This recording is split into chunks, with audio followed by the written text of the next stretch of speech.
Inside the rock that becomes copper, there is almost no copper. A large copper mine typically digs ore that is well under 1% metal, and in many pits, the figure sits near 0.5%. So more than 99% of what the trucks haul away is not the thing anyone wants. And yet the wire behind your wall is 99.99% pure. Closing that gap is one of the most electricity-hungry things industry does. That matters more than it sounds. Copper is the metal that moves electricity in the first place. Every power line, every motor winding, every charger, and every transformer coil depends on it. So the material that carries your electricity has to be bought with electricity first. Watch where it goes. It starts as gray rock, with faint green and gold specks in it. The first machine is a crusher, a set of heavy steel jaws that break blasted rock into pieces the size of a fist.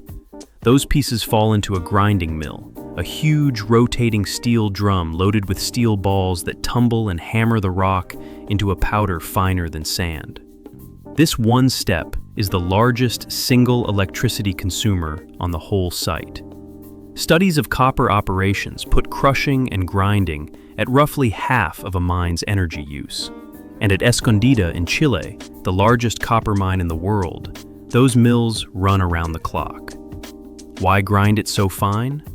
Because the copper is locked inside separate mineral grains, and nothing can lift out a grain that is still glued to the rock around it. Now comes the trick that makes the whole industry possible. The powder is stirred into water to make a gray slurry. Chemicals are added that stick to copper mineral surfaces and make them repel water. Air is blown up through the tank from below. The copper-bearing grains cling to the rising bubbles and float to the top as a thick froth, while the worthless rock stays behind and sinks. The froth is skimmed off and dried. That froth is called concentrate, and it runs around 30% copper. In one tank, a fraction of a percent has become roughly a third. Everything after this is a fight for the last 70. The concentrate goes to a smelter. It is blown into a furnace with oxygen-enriched air at roughly 1200 degrees Celsius. The sulfur and the iron in the mineral burn away, and here is the part most people do not expect. That reaction gives off heat, so a modern flash smelter runs largely on the fuel already sitting inside its own feedstock. What pools at the bottom is called matte, and it is close to 60% copper. Matte is poured into a converter and blown with air again, which strips out the sulfur and iron that are left.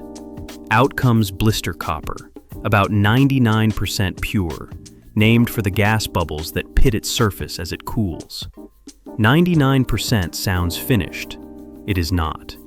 The traces that remain are the whole problem, because they attack the one property copper is bought for.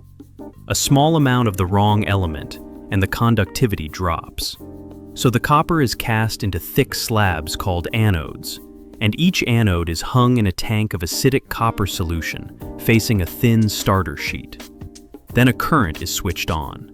The anode dissolves, atom by atom. Copper ions cross the liquid and plate onto the sheet opposite. The impurities do not follow. Gold, silver, and platinum simply fall to the floor of the tank as a sludge, and refineries recover that sludge as a product of its own. What grows on the far side is a cathode plate of 99.99% copper. And here is the number that closes the loop. That final electrolysis takes only around 250 to 300 kilowatt hours per ton.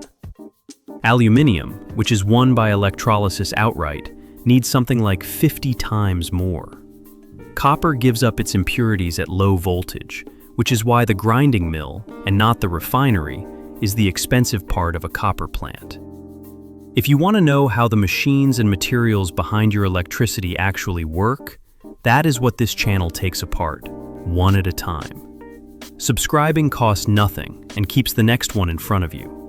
Copper is the third metal this channel has followed out of raw ore, after steel and aluminium, and all three end the same way. Crush the rock, float or reduce the metal out of it, then buy the last few percent of purity with energy. So the wire in your wall began as rock that was more than 99% worthless. An entire industry exists to throw the rest of it away.